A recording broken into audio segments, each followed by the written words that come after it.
the support of the Western and even African countries for the International Criminal Court was driven by the painful lessons of the 1994 Rwanda genocide. Tonight we bring you a feature covered by our reporter Charity Kimani when the National Council of Churches of Kenya sent 100 elders and youth from different communities to embark on a learning experience in Rwanda. Here is her story.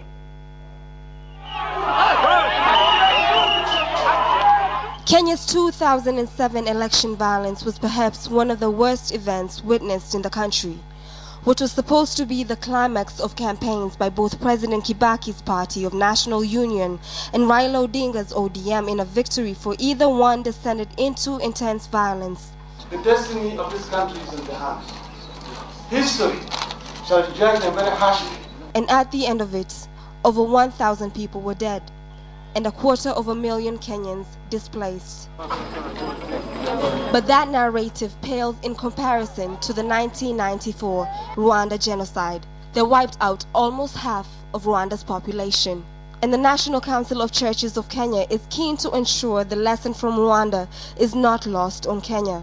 The NCCK picked more than 100 people from different communities in Kenya to embark on a learning experience on what happened in Rwanda.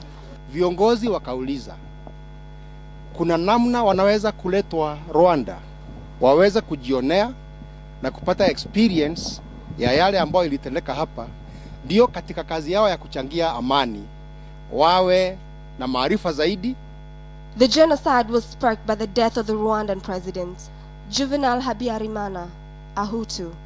His plane was shot down, killing everyone on board. It sparked violence, lasting for 3 months.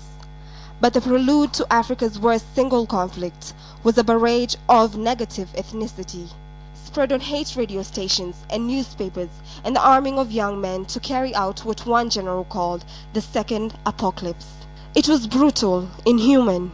Soldiers and police officers of the Hutu tribe forced citizens to kill their Tutsi neighbors. Participants were often given incentives such as money or food, and some were even told they could benefit off the land of the Tutsi they killed.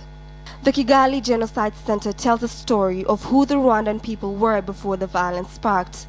Rwanda was a nation where tribalism and negative politics held sway for the better part of the half-century before the genocide, but the seeds of tribal strife in Kenya were also planted a long time ago, germinating into flashes of violence during every election cycle.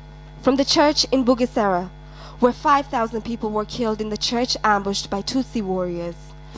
As you can see, this is the church where many came to take refuge. They obviously thought coming in the church would be safer for them, but it was not because they were ambushed. To Nyamata Genocide Memorial Site, another church that was targeted on the same day as Bugesera. More than 40,000 people were killed. The lesson is clear. The Rwandan experience is perhaps one of the best documented of a conflict anywhere in Africa. And for good reason. On the brink of an election, the NCCK's initiative puts into focus just what could happen and shouldn't. Charity Kimani, KTN.